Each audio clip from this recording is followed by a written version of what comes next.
On the surface, you may think that the most inspirational film ever made would be something like Good Will Hunting, Shawshank Redemption, or even Ed Wood.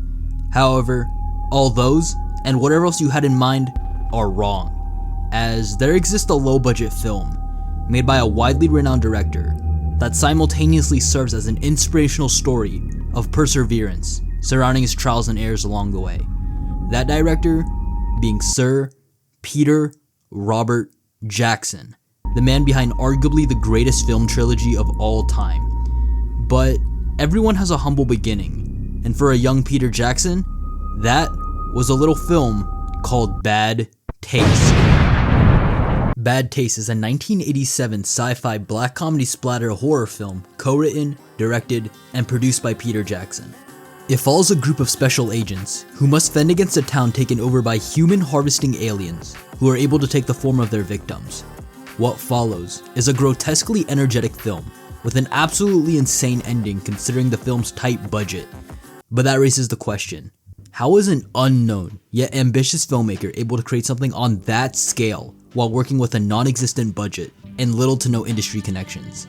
Today we'll be answering that by taking a look at the tumultuous production of Bad Taste, its controversial release, the aftermath, and what makes it so inspirational. Prepare yourself, because this is a beautiful story I believe anyone can take inspiration from, regardless of their passions in life. However, I must state that a lot of the information provided was either extremely inconsistent or clashed with other sources. So to counteract this, I made out my own interpretation of the Bad Taste timeline in chronological order. So some of it won't be completely accurate, but I think it's pretty damn close. With that being said, let's first take a look at the miracle it took to create Bad Taste. Spoilers ahead. Peter Jackson always had an interest in filmmaking. As a kid, he would spend his time making short films on his parents' 8mm camera, utilizing inventive techniques such as poking holes in the film to simulate bullet fire. It wouldn't be until 1983 where, with the money earned from his job at the Wellington newspaper, he purchased a Bollix camera that shot on 16mm, determined to pursue a career in film, quickly beginning work on a 10-minute short film dubbed Roast of the Day, aiming to finish it within 6 weeks. Roast of the Day's premise follows a man named Giles, a tax collector played by Jackson's friend, Craig Smith, who enters a seemingly deserted town infested with cannibals. There is no script for the film. In fact, the general idea came from footage of Smith driving around, wanting to spice it up with the addition of the cannibals. Ideas were simply made up while filming. Considering Jackson's budget, he handled most aspects of filmmaking, while enlisting childhood friends and colleagues to perform in the film, completely unpaid. His main cast consisted of the aforementioned Smith, Dean Lorre, Ken Hammond, Terry Potter, Pete O'Hearn, Mike Minette, and Jackson himself, all of which were cast to play the cannibals, including Smith, who simultaneously played Giles. Aside from being actors, sometimes the cast would have to double as the camera operator or whatever else was needed while shooting. Speaking of the camera, with Jackson's cast in place, it was time for him to work on the camera rigs that would assist his Bollix camera. To build the rigs, standard household materials were used, like wood and aluminum, to construct tracks, dollies, and even an entire crane that needed to be bolted to the ground in order for sturdy usage. Jackson also built a Steadicam, which was fundamental when filming high-intensity scenes, a common occurrence throughout the film. But even with all the camera rigs in the world, it's pointless if you don't have anything cool to show, which meant it was time for prop making. The props were made with the same household material, even using cardboard at times. This machete was mainly constructed using cardboard, with added popsicle sticks to help it keep shape, and a funnel for blood. Low-budget prop making at its finest. The firearms were a similar process, constructed with the same material to achieve a relatively authentic-looking product, considering the material used. The magazines were also removable to add on to the realism, and to further heighten this, actors would simulate recoil, with flare being added during post. Now, bullets obviously make an impact regardless of where they land, so in order to replicate bullet impact, explosive charges were made that gave that general effect. Mind you, all of this being made in a garage. Keep these explosive charges in mind, because there's quite the story later on. There are also some miscellaneous props constructed, such as a signpost which features a Stephen King reference on it, and something else on a much larger scale, but we won't get to that till the end. Overall, I think for the budget, the props look pretty good. Sure, the guns are a bit tacky if you're into them and can notice distinct features absent, but for replicas made purely out of literal scrap, Not a bad job. Now, there is one major component I'd argue every horror movie needs. Even the worst movies imaginable can be somewhat redeemed if they include this one key factor: practical effects. And for a film about cannibals, you're gonna need some solid practical effects, an instance of this being the puking head. To achieve this effect, Jackson cast his own head in plaster, making a mold that would be painted and used as a puppet, a funnel being added that allowed for vomit to spew out. The vomit being a mixture of yogurt, frozen vegetables, muesli, and green food coloring, which ironically sounds kinda good. Unlike the straightforward prop making, filming began under rough circumstances. Roast of the Day was shot in Makara Beach, a seaside town in Wellington, New Zealand, where Jackson was only able to shoot on Sundays due to his job, sometimes having to wait for his paycheck to come in order to afford film. It also didn't help how most of filming took place during the winter, where it was freezing and rained quite frequently.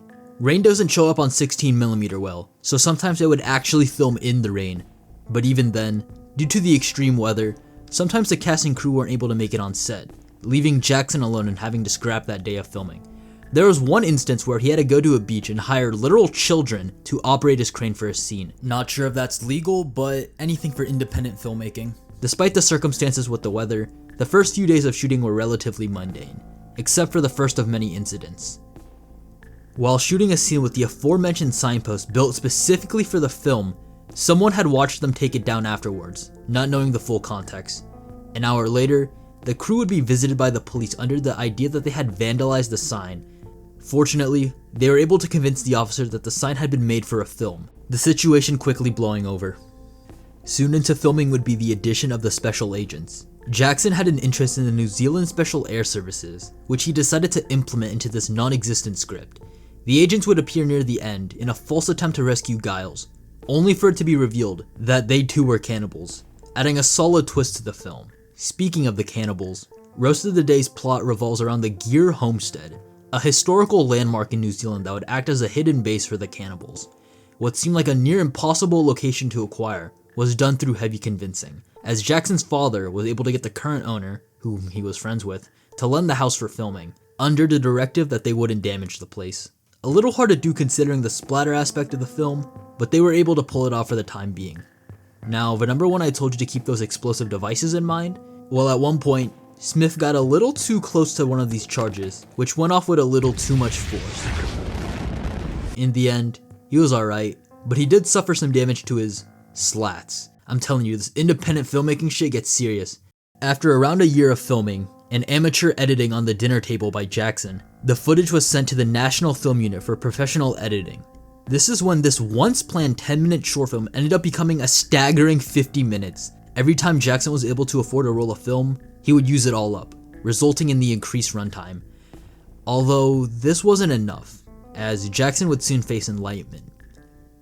In 1981, a film made under similar circumstances to Roast of the Day was released. This film completely took the nation by storm, as it was considered one of America's most grotesque films, being added to the Video Nasties list of banned films. That film being Sam Raimi's Evil Dead. Stephen King, author of Carrie, said, "Evil Dead is the most ferociously original horror film of the year. If you think he's kidding, see for yourself." Words cannot describe the impact and influence Evil Dead had upon film as a whole.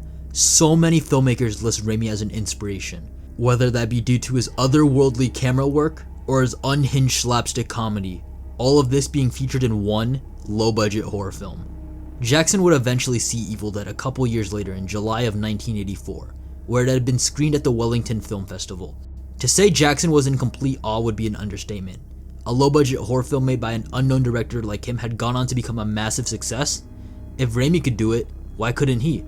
With a fire reignited by Evil Dead, Jackson was determined to make Roast of the Day into a feature-length film, with some additional changes. Around this time is when Roast of the Day became the infamous Bad Taste via Hammond, a title Jackson wasn't fond of, originally suggesting the new title to be Giles' Big Day Out himself, which was immediately shut down by the rest of the cast. This is also when Jackson decided that he wanted the cannibals to eventually be revealed as aliens named Crumbs. A bold move that allowed for an increased runtime and Jackson's talent in special effects to be fully present. The alien masks were sculpted from scratch, creating a mold where multiple copies could be cast, which would then be baked in his mother's oven so that the latex could dry. Imagine not being able to use your own oven because your son was baking alien masks. The finished masks were then placed over a fiberglass shell that allowed their mouths to move fluently through a wired control system. With the addition of the aliens, Bad Taste's new climax consisted of the agents saving Giles before revealing themselves as aliens, taking him to the Gear homestead where they planned to kill him. However, Giles would go mentally insane before killing them all with a chainsaw, where he would then take one of their flying cars to battle a kaiju-sized creature dubbed the Botha Beast of Trom. After somehow defeating the beast, Giles would take a nearby bazooka and blow up the Gear homestead. You can tell how most of this was thought up on the spot. Despite the reinvigoration of Roast of the Day, now Bad Taste, no one was prepared for the imminent disaster bound to strike. Halfway through filming Bad Taste, Smith had gotten married to an extremely religious woman and decided to become a born-again Christian, where he soon dropped out, due to him not believing that a man could uphold Christian values while partaking in a film where shit like this happens. Shortly after Smith's departure, Potter too had gotten married and was planning to move to Australia, meaning that he had to be written out as well. Due to these setbacks, Jackson was forced to create a new storyline, since Smith was the leading protagonist in his current story. This would cause production to completely halt for around 3 to 4 months, while ideas were thought of in the meantime. Eventually, Jackson decided that instead of the agents being aliens in disguise, that they would actually be real agents, comically named the Alien Investigation and Defense Service Agents, or AIDS, also being nicknamed the Boys. This becoming the main storyline, subsequently giving the main cast larger roles, and simultaneously sidelining and killing off Smith and Potter's characters. Now, remember how I mentioned that you needed good practical effects in order to make a good horror film? We all know how Evil Dead is known for its insane practical effects and makeup shown through its immense amount of gore. But that is something that Bad Taste currently lacked, despite being a film about, cannibals, hence why I didn't mention that aspect earlier. Hammond even states how the film had no splatter effects at all. Damn. This is something that Jackson would thankfully go back and fix. With the addition of the Boys, this allowed for a goldmine of gore, adding scenes that included dismemberment, mutilation, and brain stuffing. A lot of these effects were made for dirt cheap, utilizing smart camera tricks to mask the imperfections, such as the hammer in the head, which was just a prop hammer attached to a wig. Sheep brains were also used for some of the gore, and yeah, it looks pretty good. However, with filming resumed, that meant that the struggle faced upon filming Roast of the Day would continue. With Smith out the film, new scenes that introduced the Boys would have to be filmed, essentially having to start from scratch. One of the first new scenes called for being suspended from the ledge of a mountain. When filming something like this through a studio, there's obviously various safety precautions and safety regulations. Unfortunately, you can't afford all that when working with no budget. So to counteract this, Jackson decided to hang from the actual mountain whilst only being supported by a single rope. If this stunt went wrong, he probably would have died. Although, there was almost a real death while filming this scene. When filming this scene, 2 sledgehammers were involved, one being real, the other being a prop. While Jackson was setting the camera up, one of the guys practicing his scene with the hammer was, according to Minette, going berserk, swinging it around, really going to town. He then suddenly lets go of the real sledgehammer, which flies straight at Minette, who was standing at the edge of the cliff, the hammer missing him by 2 inches before dropping down the cliff. Minette states, "If that thing had hit me, it would have caved my head in, and also thrown me over the hill onto the beach below. If that had happened, all Pete would have said was, 'Shit, I wish I got that on film.'" However, to film the cliff sequence, for months, every Sunday, the crew would have to haul mounds of equipment up the actual hill before having to haul it back down once filming concluded for the day. Something you may have noticed is that the scene has Jackson playing 2 characters, Derek the agent and Robert the alien. To do this, Hammond would act as Jackson's stunt double, framing it in a way where you couldn't view his face, leading to a relatively seamless cut. Also, Derek was supposed to die here, but I guess Jackson liked playing the character so much that he attributed the original plot of Giles going insane onto Derek, which worked out well in the end as it gave us one of the greatest endings in cinema. Although Jackson did have to hang upside down for it once again, this time from a ceiling and allegedly for hours, but oh well, it was worth it. Hammond, an actor who doubled as a camera op, Endured quite a lot too, considering how he was constantly filming on a moving vehicle. One of the most dangerous stunts he went through was when he had to stay on the hood of a moving car as Jackson drove around. Hammond states, "Unfortunately, we didn't realize that there was a sodding big tree stump and came to a dead halt. I, on the other hand, went flying like a fucking lawn dart straight off the van and arse over elbow through the air and straight towards Costa, who had to dive the hell out of the way. Somehow, the camera, and more importantly, I survived. This became a rare example of a shot where it was decided, we ain't doing that one again. What a trooper. Unfortunately for Hammond, this would not be the end of his vehicular involved incidents, as while operating the camera through a sunroof using crime actor Phil Lamey's car, the vehicle would hit a pothole, sending Hammond crashing to the other side, which broke a few of his ribs, this being the most fatal injury throughout. Despite this, Hammond still persisted throughout filming, later going on to state, I'm glad I was involved. Through some divine miracle, no one was critically hurt throughout filming, at least to a life-altering extent. Sure, it was negligent not to enforce safety regulations, but considering the amount of action the film demands, it could have been much worse. Real quick, I want to segue into the sheep incident. I know, weird transition, but anywho, the sheep incident is a series of events that included a real sheep that the team had borrowed from Caroline Girdlestone's farm. Jackson had envisioned a gag where throughout the film, the boys would be chased by a rabid sheep before accidentally blowing it up with a bazooka shell during the crossfire at the end. Upon acquiring the sheep, things immediately went south. The sheep had been dirtied up to achieve a grungy, meaner look before being released to chase the actors, where instead, the sheep ran off to a nearby hill and jumped off. Thankfully, the cliff wasn't too high, so it wasn't seriously hurt, although upon shooting a second take, the sheep tried hurling itself off again, stopping at the last second. With the suicidal sheep on their hands, it was simply just no use. To rub salt in the wound, upon returning the sheep and telling the farm about their mishaps, farm owner Caroline Girdlestone would state, Pete, if this was a real movie, we would have started training the sheep weeks ago. Damn. So if you've ever wondered why there was a random shot of a sheep being obliterated, which was really just a table with sheepskin on it, 1, because it's funny, and 2, because it was supposed to be a running joke throughout the film. After the sheep debacle, the next major setback would arise. Budget. Even though Jackson had been able to cut down a good portion of the budget typically required due to his immense skill and talent, as a man working with a budget of an average 9 to 5, you're not going to be able to accomplish everything yourself. Jackson had envisioned an ending on a much grander scale than what he was seemingly capable of achieving. The idea consisted of the Gear homestead being damaged multiple times throughout the climax, before it would ultimately propel itself into outer space, sort of like the Killer Clowns from Outer Space ending.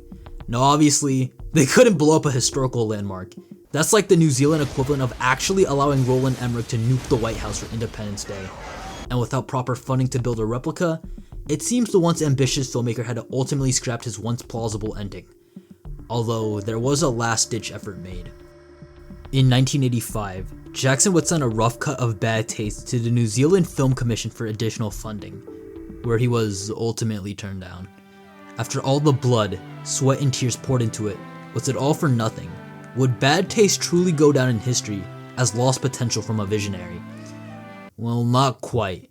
Although Jackson was turned down, after multiple submissions, CEO Jim Booth, who was relatively impressed by the footage, would eventually lend Jackson the money through the film commission himself, skipping the entire process, as he believed in the potential Bad Taste had. The two would end up becoming friends afterwards, with Booth quitting the commission to work with Jackson on his later films. Now with the money and additional crew acquired, Jackson promptly left his job and locked in, finally being able to work full-time on Bad Taste. Ironically, filming had lasted so long that Smith had gotten divorced and had left Christianity, along with Potter, who had subsequently returned from Australia, both being written back near the end of filming. With the final stretch all lined up for Jackson, he was able to hit a home run, recreating the Gear homestead through several replicas, ranging from small-scale replicas to a near 1-to-1 scale recreation of the actual establishment that had a braking mechanism that would allow for multiple takes. With the replicas all lined up, it was time to finish what began in 1983. Jackson would continue to experiment with explosives in order to achieve the proper effect, settling on a wire mechanism that would help the device traverse smoothly. There was also another use of explosives that involved a Toyota Corolla. The car was purchased from a junkyard where it was promptly repainted to look like the Ford Capri used in the film. The car was then filled with 2 sacks of petrol and 2 sticks of gelinite. With 6 cameras running simultaneously, they were able to pull off this beautiful scene of the crumb aliens exploding inside an actual car. Though Smith claims the scene wasn't completely successful, since the car was originally supposed to fly up in the air. A nod to the original climax, I assume. Despite the additional funding and success with the explosives, it was now time to film the most ambitious scene, the house being thrusted into space. For most independent filmmakers, accomplishing something like this would be a death sentence, something so ambitious that it would drain their entire budget. But at this point, Jackson had gone through so much, one final effort wouldn't hurt. In order to achieve this monstrous effect, the smallest replica was mounted onto a crane, adorning it with lights and a portable smoke machine, going so far as to recreate the ground the actual establishment stood on. But with that, it was time. After multiple failed takes due to either the smoke machine emitting too much smoke or the wind messing up the shot, the impossible had been done.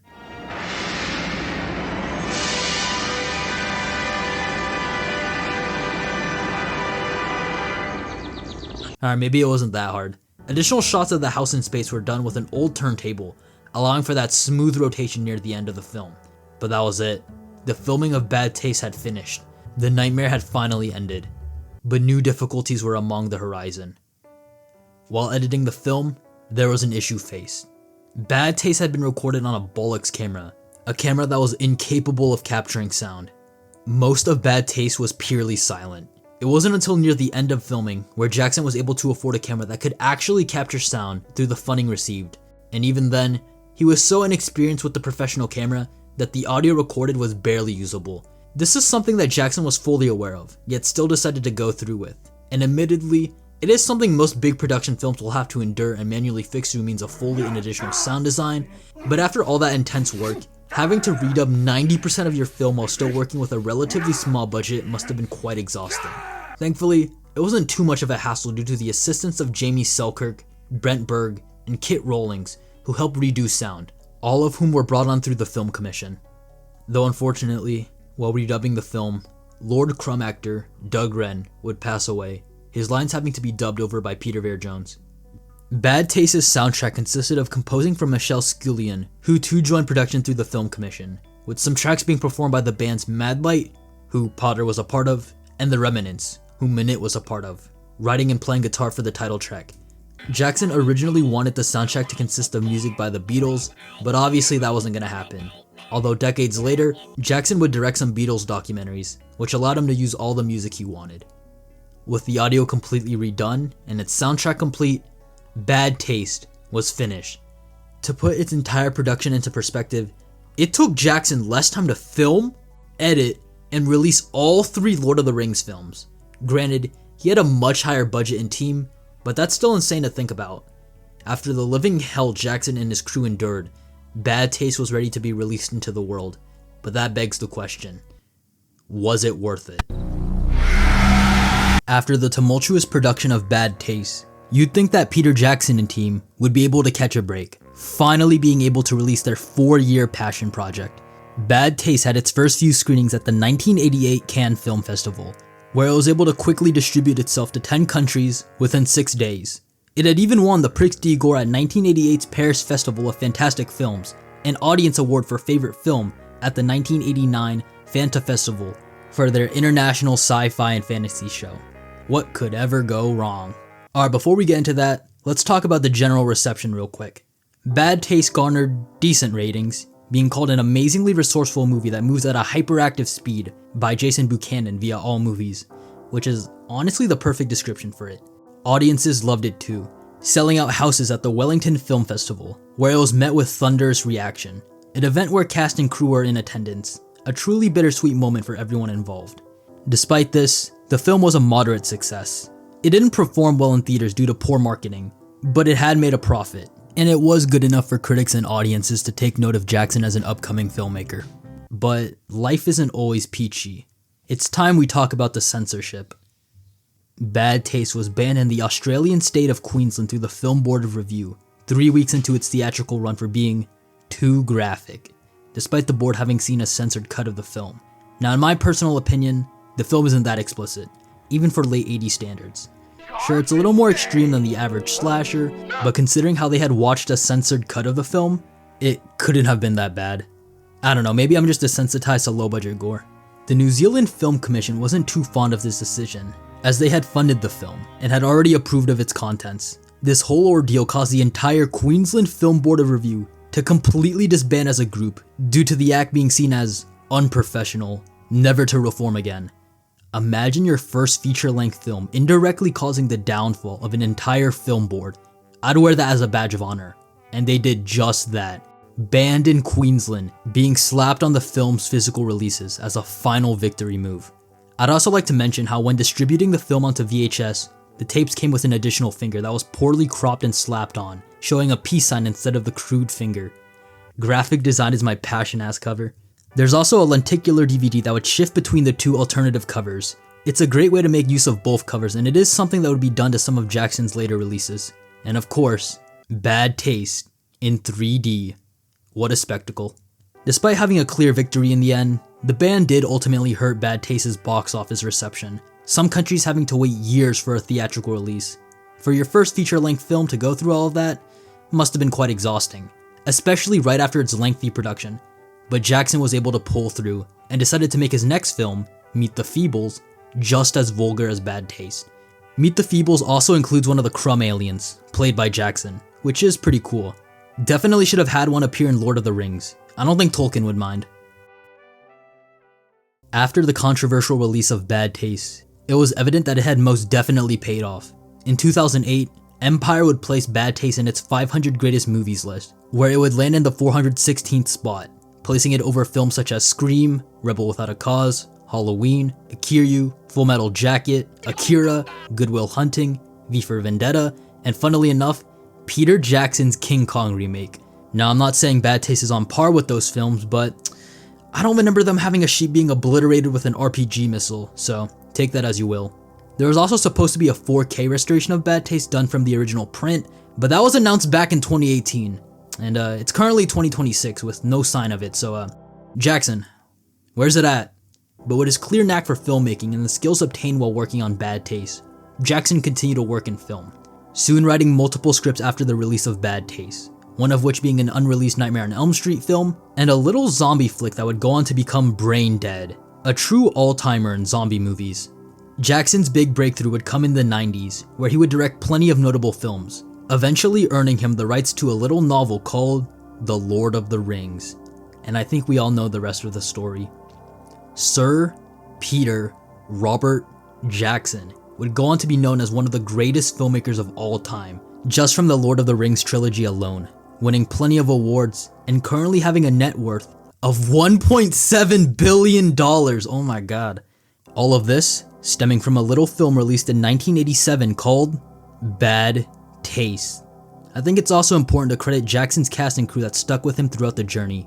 Most people couldn't fathom working on a film under these circumstances for even a year, so to have enough trust to work completely unpaid with a relatively inexperienced director that was working on a film that wasn't a guaranteed success deserves the utmost respect. Since the release of Bad Taste, most of the cast and crew have retired from film. This is mostly due to the fact that they were just friends helping another friend. Though Ken Hammond does state that they did occasionally get recognized in public, which must have been a cool experience.